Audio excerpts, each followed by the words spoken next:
I suppose, I mean, I keep hearing this, but I suppose that I'm brave for doing what I did, just picking up my life and bringing me and my dog over here by ourselves and not knowing anybody where we were going. And But the French are very direct. That's one thing that I learned about the French very early on.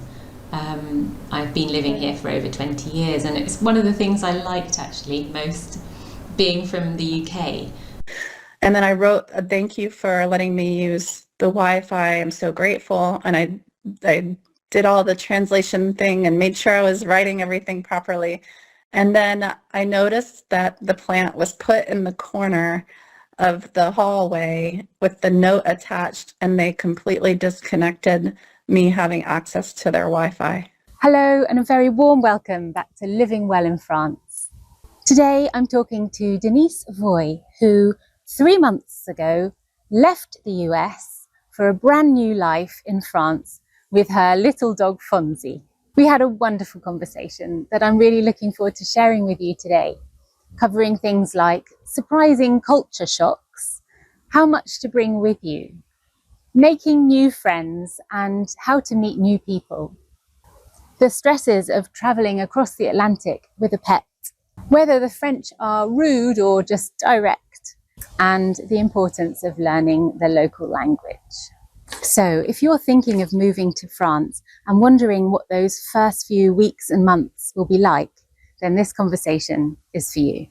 Tell me what brought you to France, Denise. What was your motivation for moving here? Aside from the political climate in my country at the time, 30 years ago, and when I was in high school, I started saying to people, I'm moving to the south of France when I retire. And so I've told probably like 100 people that along the way. And so then when 2 years ago, my father passed away, and I was living in Chicago 4 years ago. I moved down to be closer to him 4 years ago, and then I had a year and a half or so with him before he passed away, which was the whole reason of going to go down there, because then a lot of other family members started to get ill. And I just kind of, monitored my mother to make sure she was okay. And she was dancing on Mondays and going to see her Golden Girls on Thursdays and doing her church thing. And she just had like this full social life. And I just felt like she doesn't need me anymore. So now it's time for me to make a decision of what do I want to do with my life. And I decided that I'm finally going to move to France, because that's what I've been saying for 30 years. I'm doing it because it's something that I promised myself. And I was thinking about it. I was like, gosh, I'm 49 years old now. If it takes 5 years to get citizenship, then I'll be 54 when my citizenship comes to fruition, if I'm lucky. I don't know. And then I thought, then that gives me probably another 10 years or so of working and setting my roots and doing all of that. So I just felt like the timing was the perfect time for me to pick up and go. So that's what I did. And you were talking about moving to the south of France. How come you ended up in Rouen? Well, so my ancestors were born here. Like my seventh great grandfather was born in Rouen. And I knew that I didn't want to live in Paris because I did the big city life for 20 years and I'd had enough of that. And I just wanted something that was a little quieter. So I didn't know anything about Rouen before I came here. I've met several people recently that are traveling around France, and they're checking out and scoping out these different places. And Rouen is one of them, which is how I met them. But I didn't do any of that. I was just like, oh, my ancestors are from here. This is where I'm going to go. And then I thought, and if I don't like it, then I'll move to the south of France. But as I've gotten older, I've just realized that heat is really not my bag anymore. So maybe being in the north is where it's at. So who cares? I did the French thing. Relate to that. I used to live in the south of France and moved up to Normandy about 15 years ago. So I much prefer the climate here, I have to say. Except, when it's been raining for days on end, and then I start to fantasize about moving back. But I think it's a lot easier to live with, having to put an extra jumper on than just not being able to escape the heat. Yeah. Right. Yeah, I agree. I grew up in Florida and I never want to experience that again. It was too hot, too many bugs. But yeah, Normandy's been nice. I mean, lately we've had a lot of overcast days, which has been challenging, but otherwise the people are fantastic here. So kind, so much kindness. It's great. Yeah, I agree. I found them really friendly. Takes a little Yeah. while perhaps to get to know them. They've been a little wary perhaps of Yeah. the foreigner mum outside the school gates, which was my case. But once I kept turning up, they were like, okay, she's one of us now. She's here to stay. So yeah, after a Yeah. while they opened up. I do the same. Fonzie, my dog, we go to the park every day, and there's a group of people that get together at about 6:30, and they bring their dogs, and all the dogs play with each other. So we started doing that every day, just about.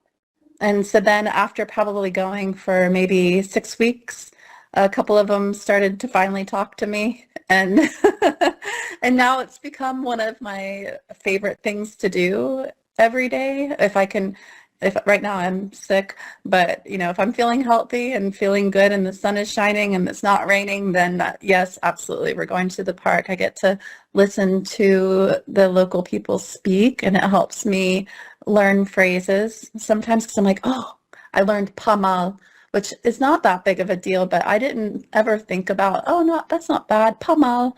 And I was like, oh, pamal. Okay, I know. But yeah, it's been fun to have that sort of ritual, so to speak, of doing the same thing every day and getting into a routine, which for me is really important when I move somewhere new. Yeah. Are you working at all here, or are you retired here? No, I have my own little design agency. I'm a web designer. Yeah, I do web and graphic design, so I can do that anywhere. Perfect. Wonderful. Yeah. So did you moved here in April, you said. Did you learn French before you moved at all? Did you start learning before you came, or have you just picked it up now that you're I here? started Duolingo like during the pandemic, but I would turn it on and then turn it off for months on end and then maybe turn it on again. So I wasn't actively learning, although the couple of months leading up I was really actively learning because I wanted to at least be able to say a couple of phrases before I got here.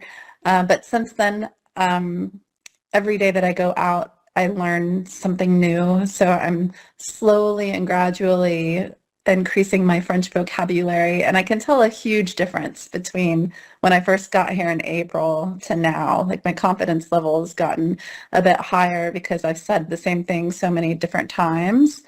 But I think, yeah, I don't really speak a lot of French. I can't have um, conversations with people, but I'll get there. That'll come, definitely. Yeah.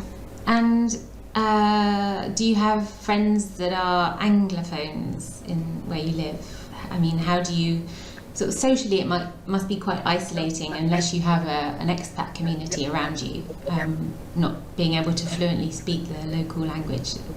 Is that a problem for you, or how are you managing with that? Yeah, so I guess I'm a little bit of a planner. I really enjoy planning events, and bringing people together makes me so happy. So when I first moved here, I was actively seeking like meetup groups or Facebook groups or whatever that would get together and meet up rather regularly. But I didn't see anything, so I created my own, as you do. And there is a expats and Juan Facebook group that I joined, and then I just posted, hey, I'm starting this little wine/social club. Please join us. And so we meet the last Friday of every month. And I started it in April when I got here. So we've met April, May, June, and July so far. We've had 4. And we usually have about 15 people that come to those. It's really nice. People from all over the world. We have Nigeria, South Africa, the UK. We actually do have some French folks that come and join us that want to practice their English.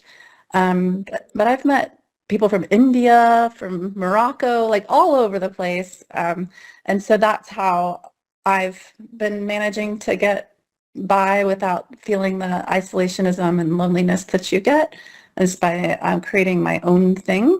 But also, I think it's important to be a part of a community, the community with which you live. So I didn't really understand the true value of that until I started my business 7.5 years ago. And so now I'm doing this Beautiful People in France series where I'm going to the small businesses and just taking pictures of people that like really warm my heart. I've just met so many people that I'm just like, oh my God, they're so sweet.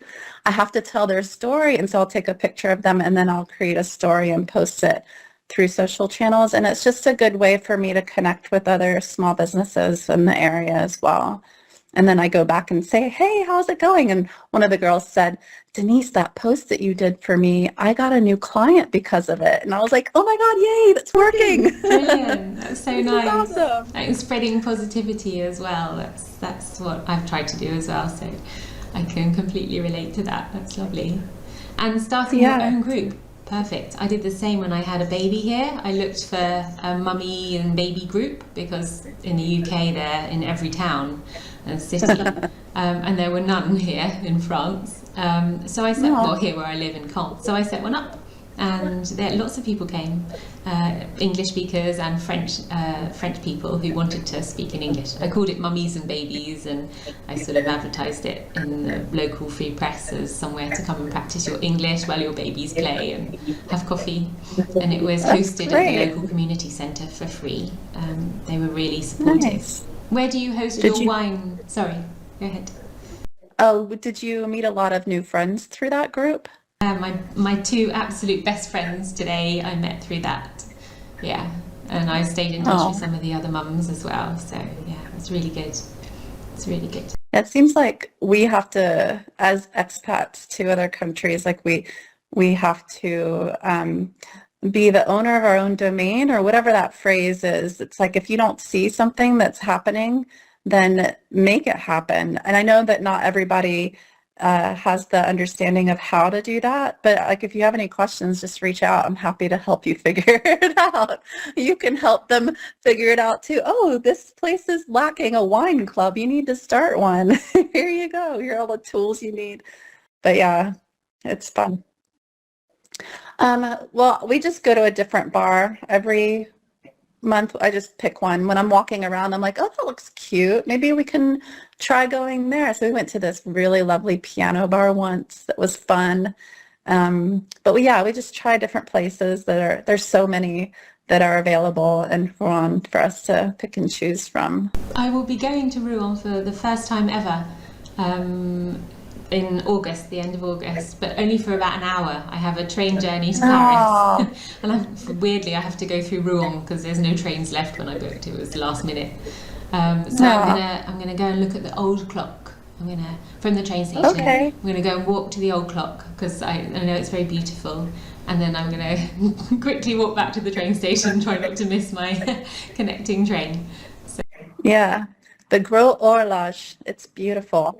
It is very beautiful. And then we'll go properly, I'm sure, another time. But I haven't really explored that way too much, unfortunately. Much to my shame. I tend to go to the coast all the time. That makes sense. I understand that.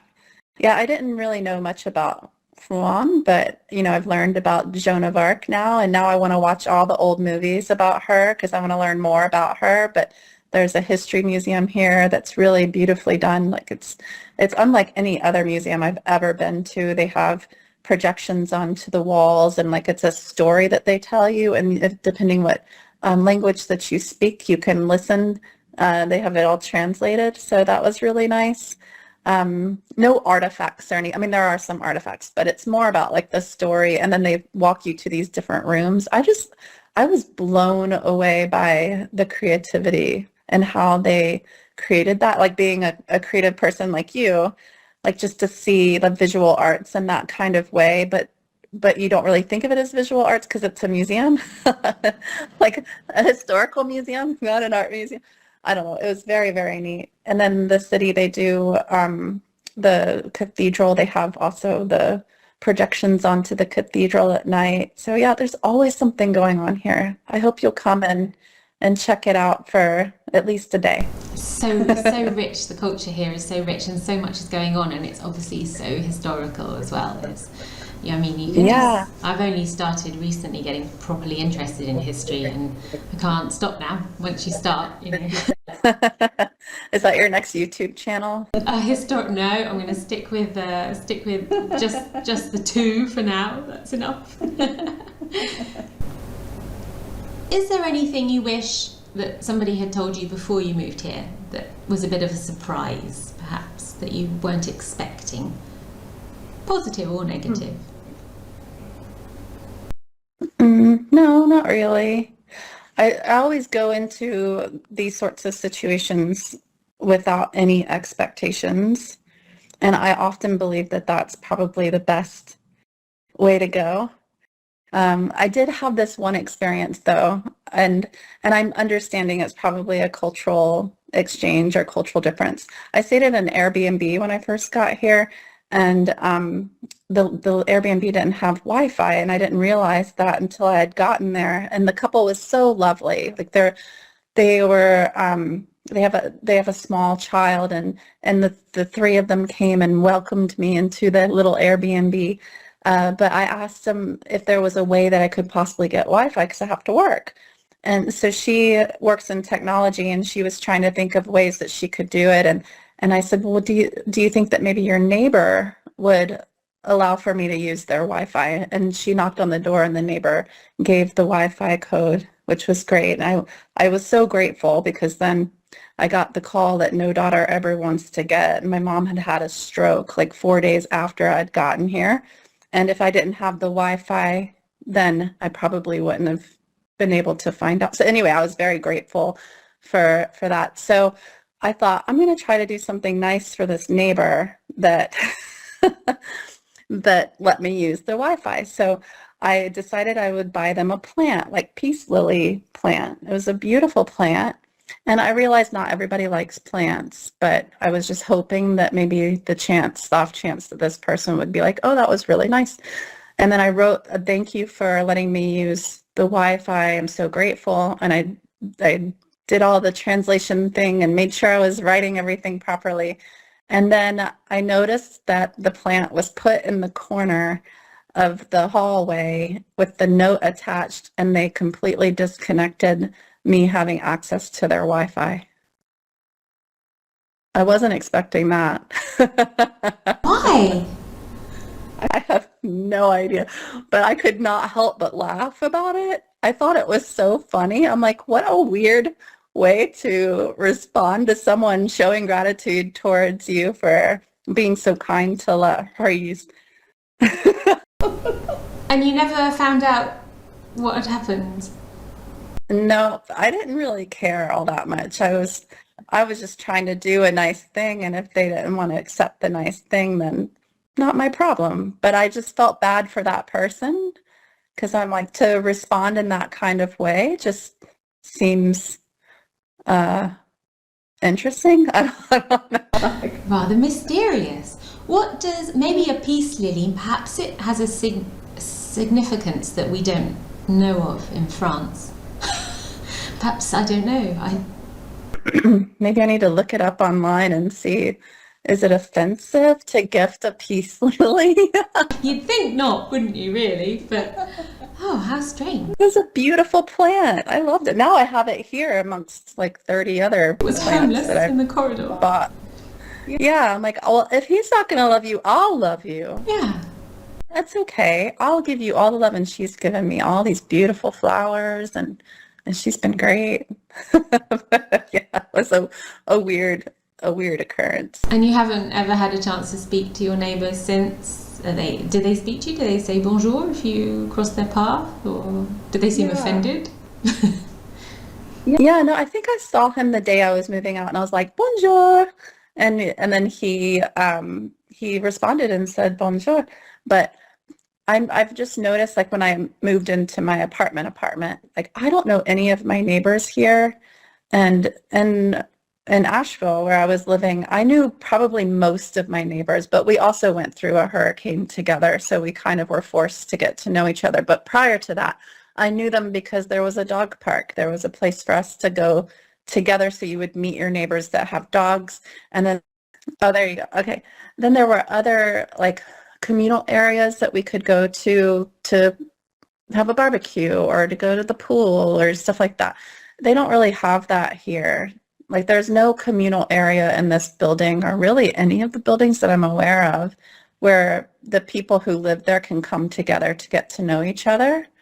Like we have a little courtyard, but there's nothing in there, which makes sense because they probably don't want people hanging out in the little courtyard, making noise in the middle of the night and when people are trying to sleep with their windows open. So I get it, but yeah, everybody here is they're cordial, like they'll say hello or good night or whatever, but I haven't really had any way for me to form any sorts of relationships. And for me, it's important to know my neighbors because I live by myself. It's just me and my dog.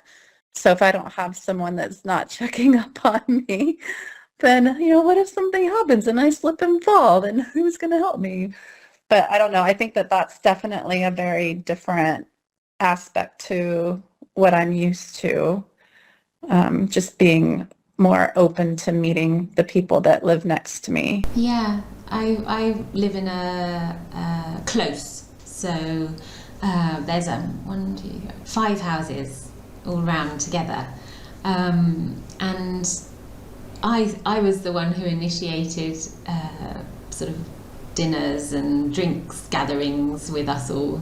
And when a new lady moved in to a house up the road with her son, I went round and invited her for drinks with all the other neighbours. So again, I had to start it, but everybody really enjoys it now, and the other neighbours sort of take the initiative, but I kind of had to get the ball rolling. And I explained to them, I speak fluent French, so that wasn't a barrier for me. But I sort of explained to them, in England, I grew up in a close in England as well. And I said, we tend to sort of get together with our neighbours quite often. And once people had got to know each other, then they were very open to that too. But it took me to break the ice. I think in France, it's very much the family that you see at the weekends. You'll see your friends, French women I know have plenty of girlfriends and they'll go out for dinner together and things like that. But it tends to be family first, a more family-oriented culture than what I've experienced in the UK. So, we'll spend our weekends seeing family more than catching up with our neighbours and things. So the priority. But there's plenty of people who don't have family nearby and who are very happy to have something organised for them. Yeah. I mean, I would love that. Can you move to my neighborhood? Because I would be really happy to have drinks with anyone. No, I think I realized that it's going to take me at least 6 months. This is my 3rd time moving overseas. And what I've learned in the past is that it's about 6-month mark is when you start to get into your routine. That's why the park was very important to me, is just having that routine with Fonzie. So getting into the routine, meeting people, like figuring out your way and your place in the society that you're in now and the community, and all of that takes time. I'm only 3 months-ish in. So I'm thinking I probably have a few more months before that starts happening, I just remember going to the park with Fonzie, like, oh, I wish someone would invite me over to their home for a barbecue, because that would be so nice to experience that. They will do. They will. It'll happen. Yeah, it'll take time. Yeah, I think, a dog can be a good way in to meeting people. Obviously, the language will be a barrier for a while, but that will come. My daughter, for me, we have one daughter. She was the sort of the way in for us to meeting other people. Although I cheated because my husband grew up here, so I had that advantage. But when I first arrived, I made the cultural mistake of asking all of my husband's friends' wives if they wanted to go for girls' drinks, and they didn't see the point. They didn't understand why. What's this strange English girl wanting to go out, for drinks with us for? We're all happily married. Why would we want to? That was the kind of impression I got. They didn't say that, like, oh no, I'm sorry, I'm busy that evening. So I see these ladies, and I've seen them ever since I've moved here 15 years ago, and they're lovely, very friendly, but I only ever see them with their husbands and children in that setting, with my husband and our daughter. I never see them separately. Whereas I don't know about in the US, but we have more of a kind of girlfriend culture where you'll go out as well with girlfriends. So Yeah, absolutely.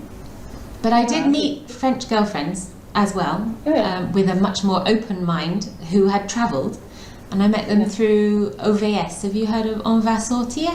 It's a French website like Meetup. No. That's a good one. That's where I met them. I put a little post saying, hello, English speaker, new to the town, want to make my own friends, not my husband's friends. And people who were of that mindset got in touch, and I've been good friends with them since. So On Va Sortir is a good one. And I might have posted it in English even.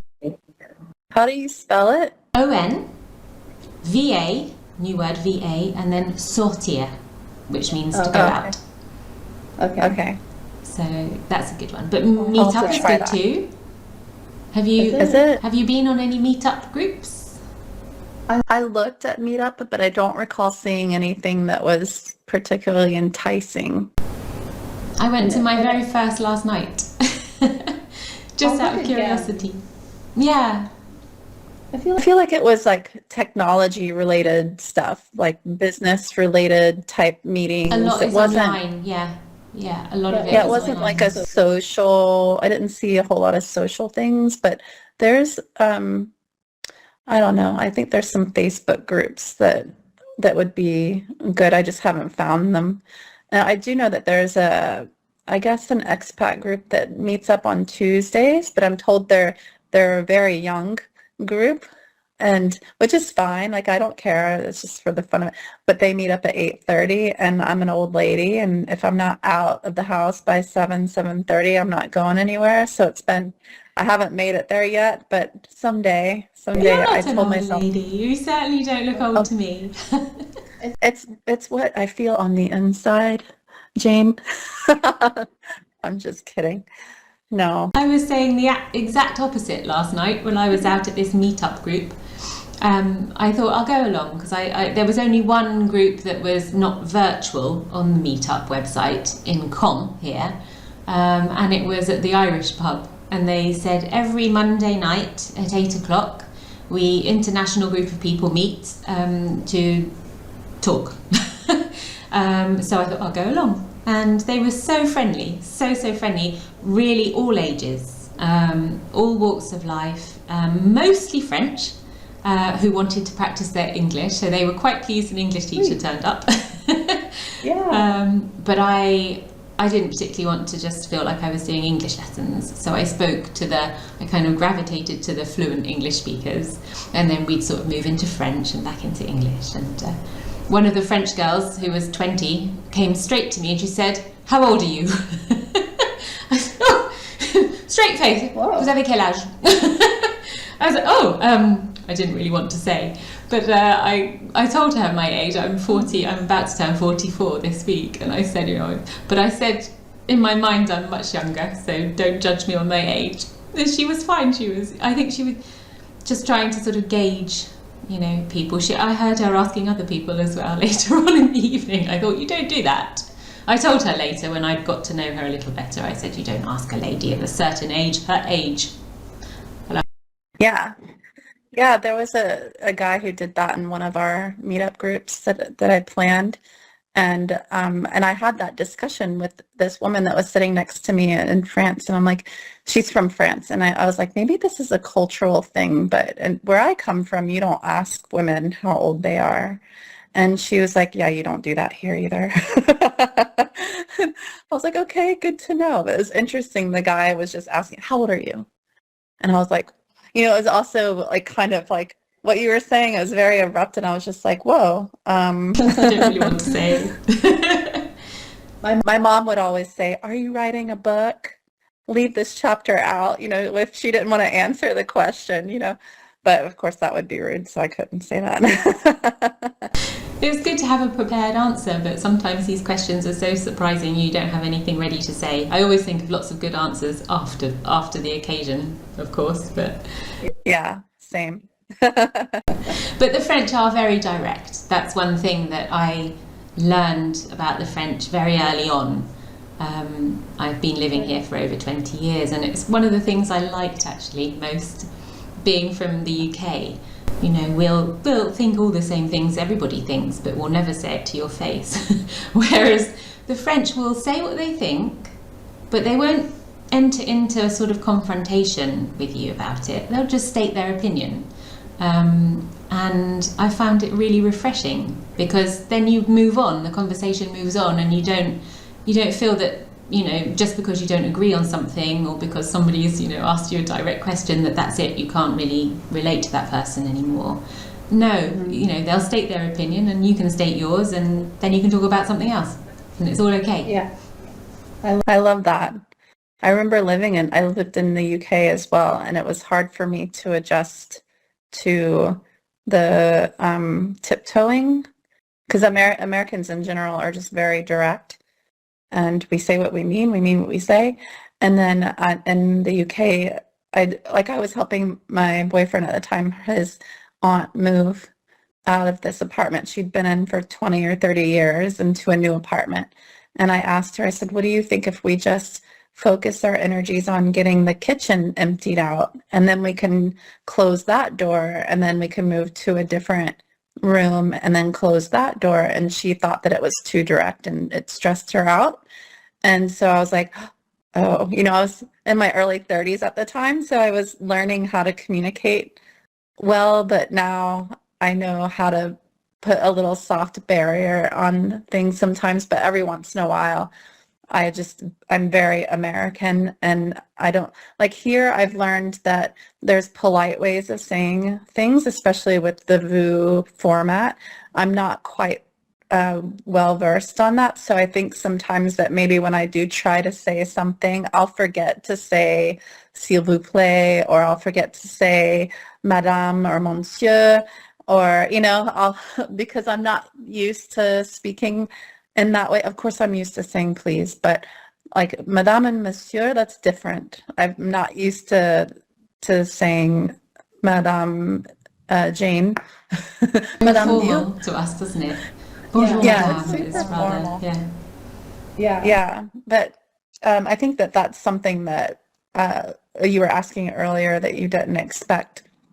And I guess I just didn't expect, like, I'd walk into a store and everyone would say, bonjour, madame. And I'm like, what, are you talking to me? I'm a madame. Oh, okay. Yeah. And when you go into a store, you're expected to say bonjour, madame, or bonjour, monsieur as well. And when you leave, you're expected to say au revoir. It's it's just a formula. And the French can get a bit huffy and puffy if you don't, they'll get, come into my shop and didn't acknowledge my presence. How dare she? Yeah. So it's really, it's just a little cultural thing that's really important to sort of get you on the right side of the French. Yeah, that's good. I'll have to remember that, because it's not, when I'm shopping, I'm not really thinking about talking to people. I'm just like, ooh, what do they have? And your eyes going everywhere. But yeah, just taking a beat to be polite and say hello is probably not the worst thing in the world to do. It now, it just warms my heart. And even in the supermarket, when you put the little divider thing down on the conveyor belt, the person behind you will always say merci. Yeah. And you don't feel like you've done a great service, you just put it down. So your stuff doesn't get mixed up, but they always say merci. And now I just love it. I love the little formulas. You get sort of addicted to it yourself as well. And if somebody doesn't say merci, then I feel affronted now, like a proper French woman. Yeah, like I feel like that the older generation, I feel like I heard this recently when I was talking with someone, that they were feeling sad that the respectfulness and the formalities is kind of going away a little bit in the younger generation that's coming out, and that was making them feel a little bit sad, is that they're not feeling respectful anymore. But I find for this culture to be very respectful of one another for the most part. Of course, there's different personalities, so it's not all going to be the same, but for the most part, everyone is extremely respectful towards one another, and I admire that. I think that it's because I find that, like, in the United States, we don't really have that level of formality or respectfulness towards one another. It's not that we're rude, but we just don't talk in that sort of way to one another, which is expected in our culture, and it's fine. But I do appreciate that they take the extra care, but it's something that I have to force myself to do as well. Like, my landlord will send me text messages, "Bonjour, Madame Foy," and then I feel like I have to respond, "Bonjour, Madame," and then with her name. And it takes me a little while. I'm like, oh, I should probably say "Bonjour, Madame," so I need to write that. And then I'm like trying to train my brain of writing formally to her so that I can be just as respectful to her as she was. Yeah, it's just knowing the little customs of the culture. Yeah. You sort of don't need to necessarily understand why, but just applying them really helps, for sure. Yeah. I was talking to somebody yesterday, though, who said it's very direct. The French are very direct, except when you're networking for business reasons. I don't know if you've experienced that side of the French culture at all. This was a younger girl. She's in her late 20s, and she's looking for work. And she said she's networking via LinkedIn. But she said, really importantly, the huge difference is that you don't say, I love your company, I'm looking to work for your company. You're absolutely sort of tippy-toe in, and you say, perhaps you'll find an article in the press that you think that person working at that company might be interested in reading, so you could connect with them on LinkedIn and send them the link. Hello, I thought you might find this article interesting. Let me know what you think. But very, very not direct at all. The complete opposite of how sort of French people communicate face to face. So yeah, for business networking, it was the other way around, which was interesting. Are you okay?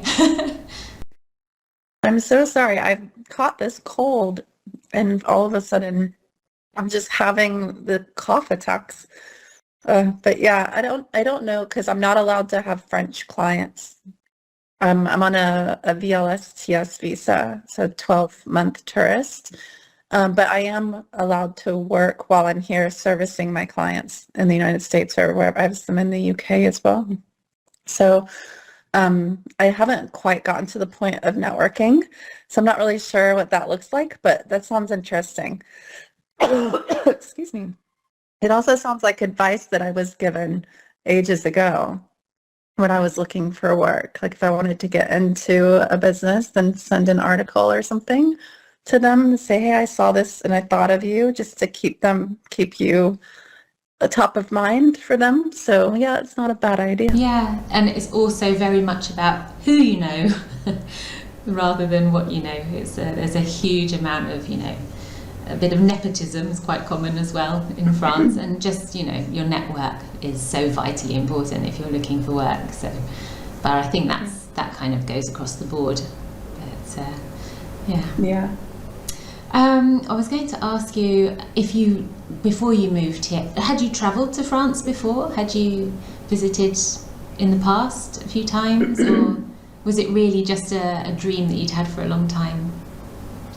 Well, it was that, but I came to France in my early 30s when I was living in the UK. I did a Eurorail trip, and I landed in Paris.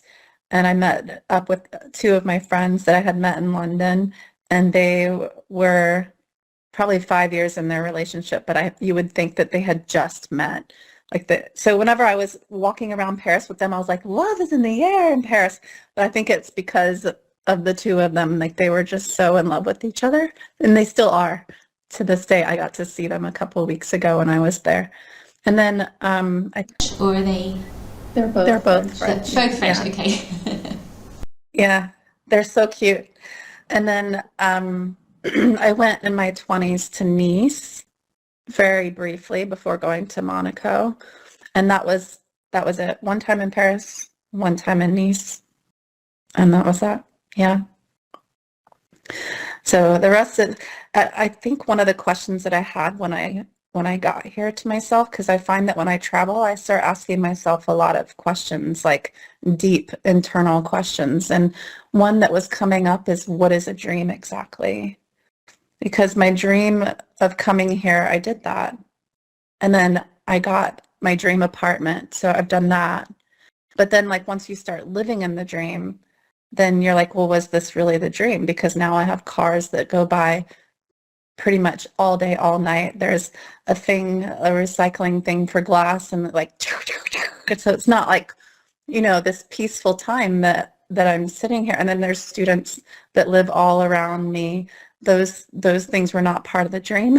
So then I was like, well, what was the dream? I've done part of the dream. Maybe this just isn't the full like realization of the dream. But I found that to be very interesting. I got over that pretty quickly. And I just learned that I need to just appreciate where I'm at this very moment in time. And that I suppose, I mean, I keep hearing this, but I suppose that I'm brave for doing what I did, just picking up my life and bringing me and my dog over here by ourselves and not knowing anybody where we were going and not speaking the language and all the things, and just sitting in that for a minute, like, oh my gosh, okay, I actually did that. I think a lot of people dream of that, but don't dare. Things will just become a little bit too overwhelming, and they just keep putting it off. And yeah, the fact that you've actually done it is very, very brave. I think it's very, thank you. Especially on your own. I came here for a man, so it was a bit easier for me. But I had somewhere to go, and I knew what to expect. But yeah, to do it by yourself with your dog, of course. He's with Fonzie, yeah. Yeah, I couldn't have done it without him. He was an important part of the journey. How did he find the journey? Yeah, it was interesting because we flew from Asheville to Atlanta to Paris, and when we were leaving Asheville, all of the flights to Atlanta were delayed, so we didn't make our connection flight.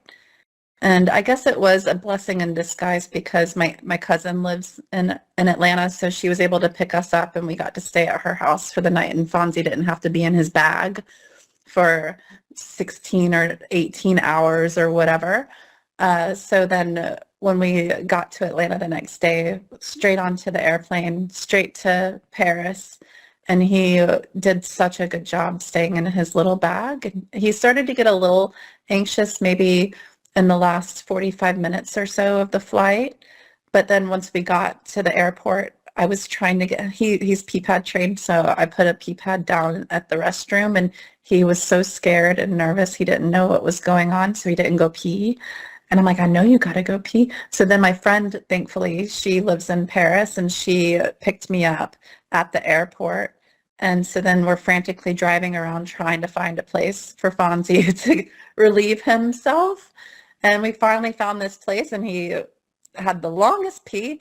But I think it was just, that the traveling part was just very stressful for him, of course. Like, he doesn't know what's happening now that, yeah, he's like, why was I in my bag for so long?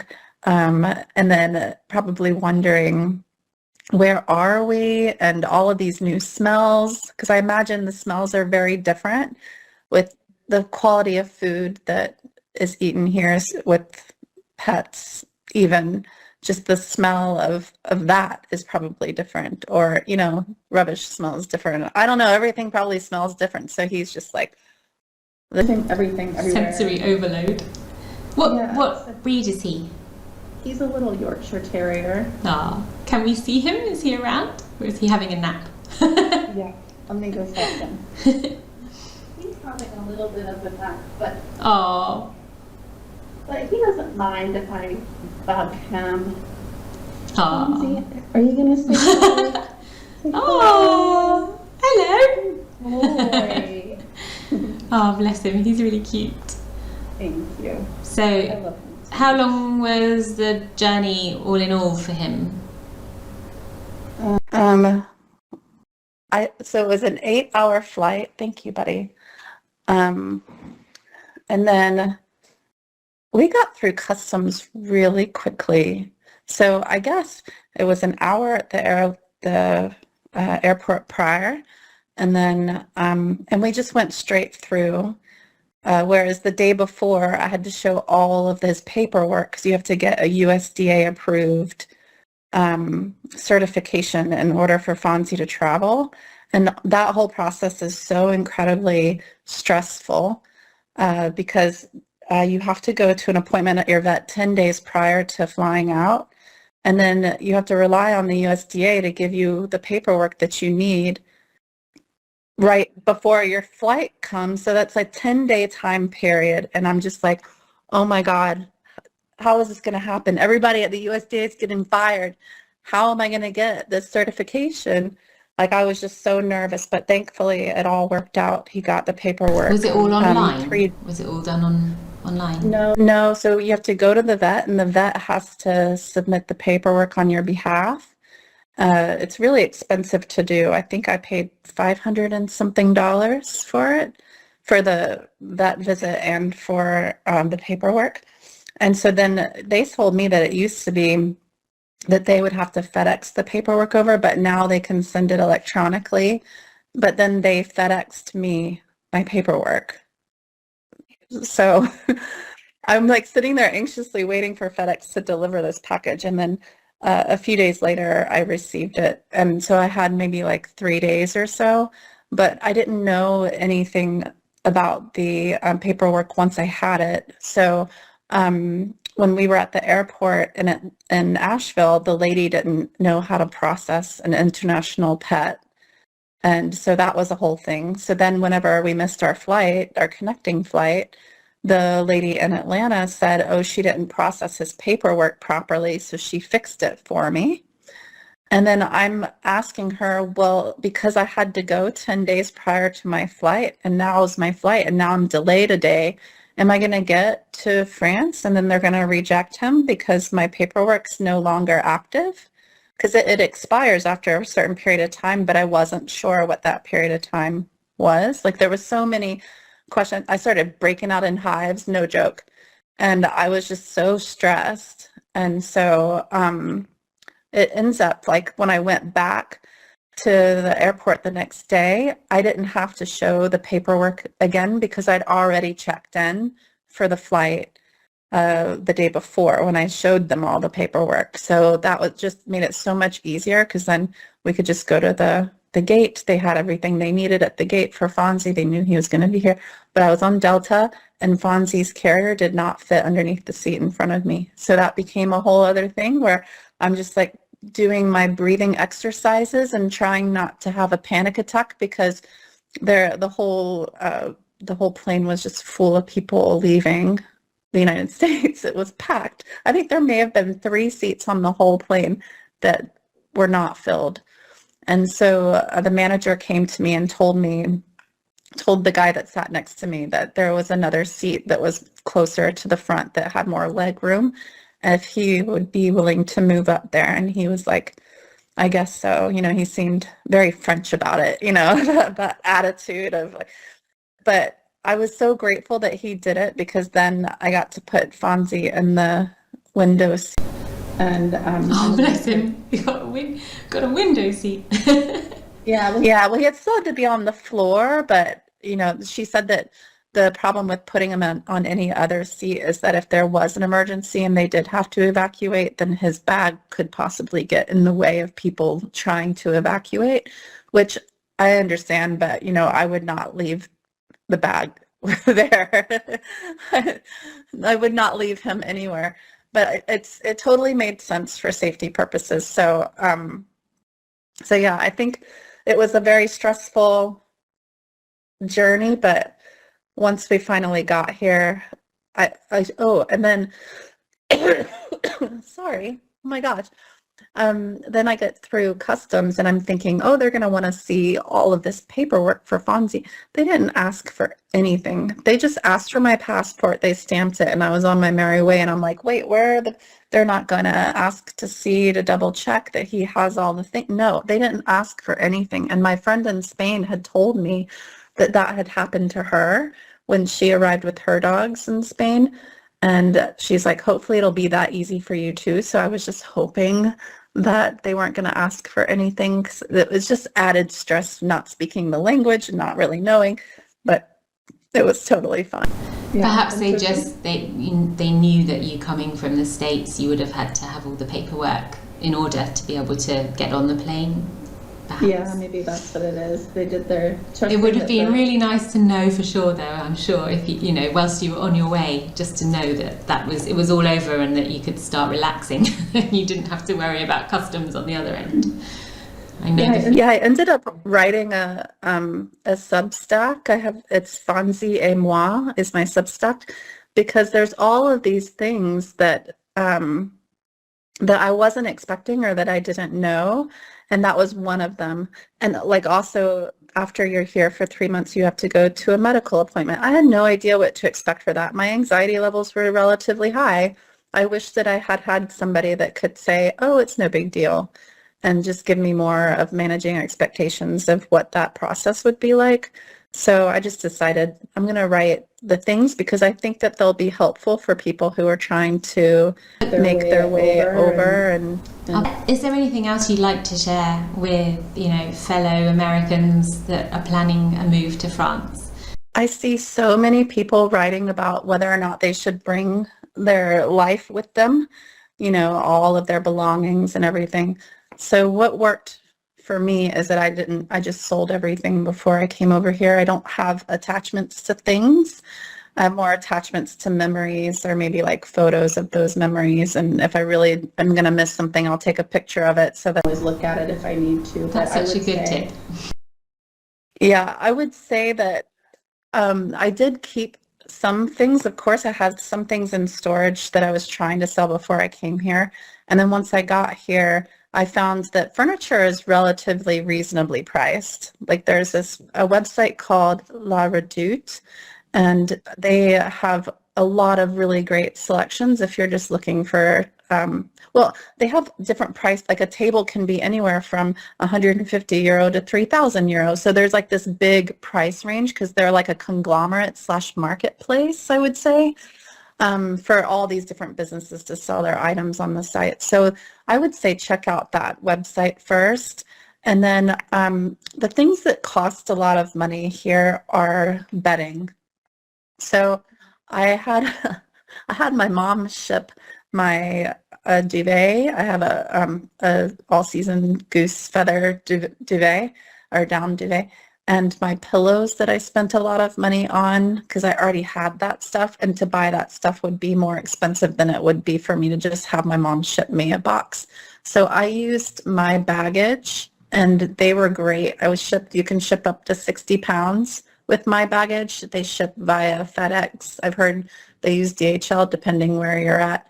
And it's so much cheaper than using FedEx. So in that box, I had all of these things that I was asking my mom. I was like, well, since I have 60 pounds, I might as well put this and that and this and that. And so it was nice to get a few things of my own and Fonzie's blanket because he smelled that and he was like, oh, that's familiar. It was good for him. And then the next thing I'm going to do is just have her ship clothes, because clothes to me are also very expensive here. I'm finding, like, even just to get a jacket, if you already have that stuff, ship your clothes over and use my baggage. And I'm contemplating using my baggage for when I'm traveling so that I don't have to carry all of this luggage. I can just it's not that much more expensive than paying the $75 or whatever it is to get the luggage added. You have to pay the airlines. So those are the things I would recommend. There's, for like house goods too, what's really fun is going to your local market. So, and for one, I don't know about where you live, but here we have a market that's on Friday mornings that's really, really good. And all the brocantes, the antique dealers, they go to this particular market to buy things so they can sell them in their stores, their antique shops. And then there's other people, of course, that buy things for selling on Etsy and all that. So I got like my artwork, and I got all sorts of stuff from that. It's kind of like a whole bunch of estate sales in one place.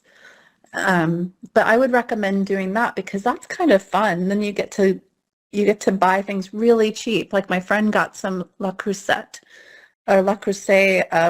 pots for like €15. Markets and Vie Grenier. I go to the Vie Grenier throughout the summer. I love going to, the car boot sales. I love going around them because I like to hunt for a bargain. If you enjoy that kind of thing, you can get. And for clothes as well. There's two in Caen that I always make a point of going to. There's one in the sort of town square in the centre of Caen, where all the sort of bourgeois mesdames sell their cashmere and their nice, handbags and, designer things as well. And really affordable, really, really cheaply. Cheaper than even on Vinted, because on Vinted, I like Vinted too, but you have to pay for postage and it goes up quite quickly. So I love the Vie Grenier. I love them. But the ones in the centre of town are where you find the nicer things. If you go to sort of the countryside ones, it's mostly a load of old junk. But if you enjoy sifting through a bit, then it's good fun, good Sunday morning activity for people. Yeah. Oh, it's so fun. But of course, bedding isn't something that you would really want to buy there. So I would recommend maybe, if anything, just ship your bedding over, especially if you spent a lot of good money on the bedding that you already have. Very good advice. It's also just nice when you've chosen to change your life, change your country, a new chapter. It's nice to have new things and not just have a whole load of reminders from back home all over your home, like that you've bought new artwork. That will always be something that you think of, even if you move somewhere else in the future and you want to take it with you, that's linked to this part of your life and this place. So that makes sense not to bring everything over. Yeah. Well, I call myself, I'm a self-proclaimed interior designer. I'm a web designer, but so like every place that I move, I have to design it for that place. Like when I moved from Chicago, I had some really great like restoration hardware type furniture that it looked like it was like French, maybe Provençal era. And it was just very mature because the building I was in was from the 1920s. And so I felt like it deserved to have some really great old furniture. And then when I moved to Asheville's more of like an artistic community. And so I got this 1960s sofa that I got reupholstered in this beautiful green velvet upholstery. And I did more black and white with the hints of green, and it was just a very different, more mid-century modern kind of artistic look. I did this amazing wallpaper with my dad that I cherished for the whole. I took pictures of it because, of course, I couldn't take it with me. But I just loved what I did there. But now that I'm here, this building is also very old, so mid-century modern to me wouldn't really work. So I wanted to go, like there's like this buffet that was here because it was a furnished apartment. But of course, I had to take a lot of the stuff they had that I didn't like out and hide at places. But I use that as the inspiration. And then I just had the best time finding things that I felt would fit in this particular home.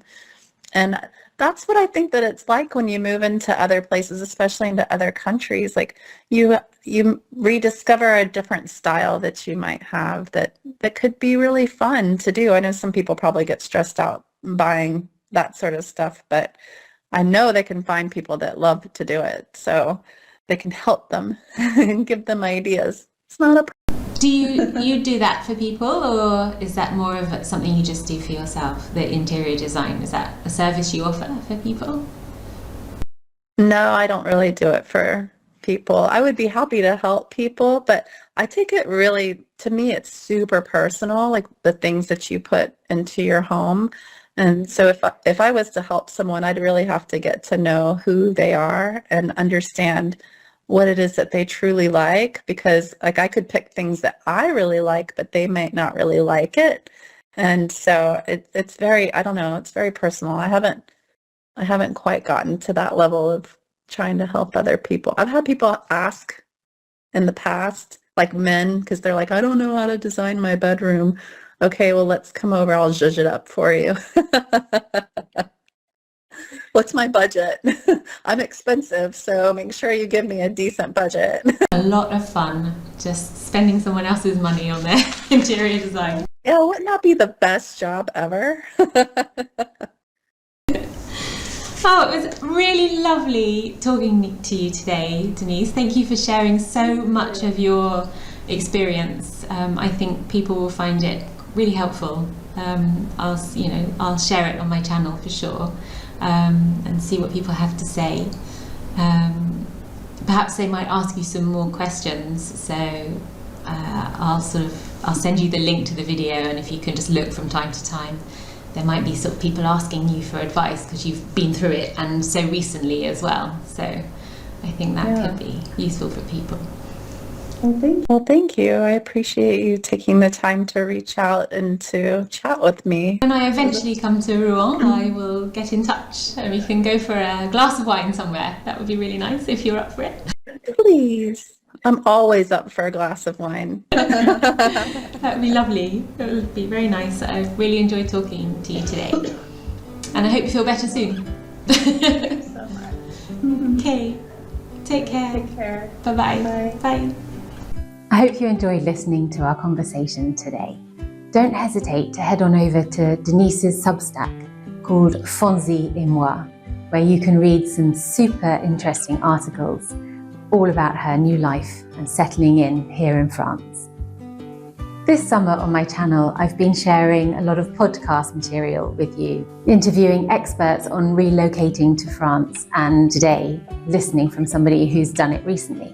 But this autumn, I'll be getting back into making vlog-style videos for you, sharing the wonders and joys of life in France. I'll be heading down to the south of France, where I'll talk with a wine and cheese expert, and also heading along to Monaco on a Grace Kelly tour.